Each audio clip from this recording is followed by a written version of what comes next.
¿Necesitas saber sobre multímetros o multitester y tienes poco tiempo? ¿Quieres comprarte uno y no sabes cuál elegir? ¿Quieres medir una variable eléctrica o un componente electrónico pero no sabes cómo? ¿Lo vas a ocupar pero no lo quieres quemar? Entonces quédate, porque estas cosas veremos en Rápida Introducción a los Multímetros. Hagamos algo más divertido.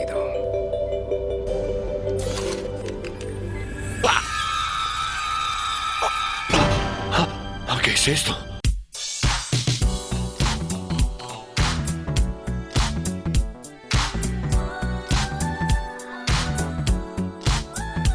Lo primero es contarte que el multímetro es un instrumento electrónico para la medición de magnitudes eléctricas activas, como corrientes y tensiones de tipo alterna y continua, al igual que para medir magnitudes pasivas, como resistencia, capacidad, entre otras. Dentro del espectro actual de este instrumento, puedo contarte que existe una gran variedad y precios. Los más económicos generalmente tienen cables o puntas de medición de una calidad media-baja, que en muchos casos se pueden reemplazar por mejores, aunque esto no es estrictamente necesario. Algunos tipos de multímetros no permiten el reemplazo de sus puntas de forma sencilla. Otro punto importante de estos multímetros es que tienen un rango de medición manual, es decir, debes tener un pequeño conocimiento de qué valores debes esperar al momento de medir. Por lo tanto, exige saber un poco más acerca del parámetro a medir. Por ejemplo, al medir una resistencia de 100 kΩ, es decir, 100.000 ohm, si yo elijo una escala errónea, como por ejemplo aquella que mide como máximo 200 ohm, el multímetro me indicará que el valor está fuera de rango.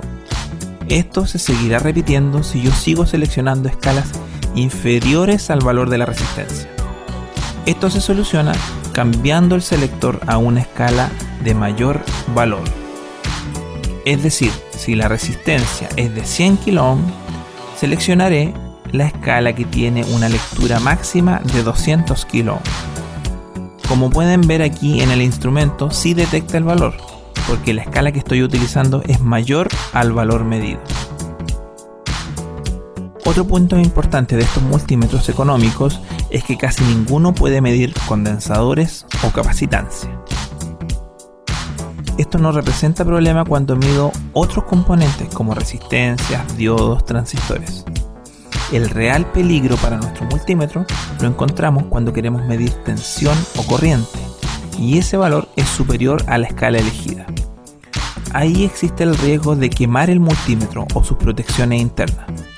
Entonces, como conclusión, en estos multímetros más económicos se debe tener un conocimiento previo del valor esperado o comenzar mi medición utilizando el máximo valor de la escala que me permite el multímetro.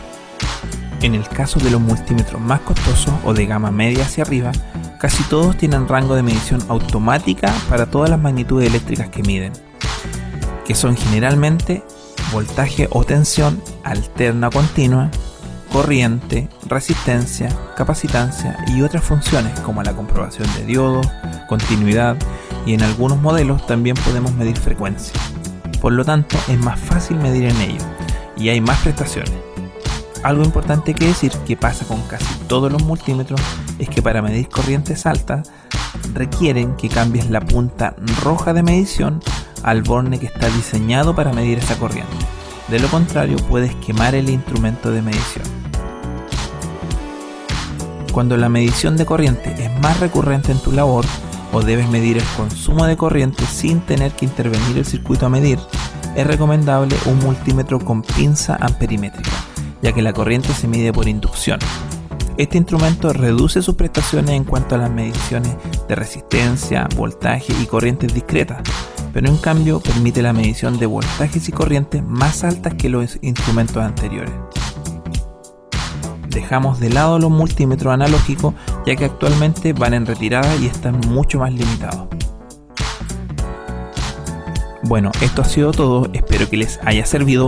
En otro video profundizaremos más estos temas y nos vemos en una próxima rápida introducción. Adiós.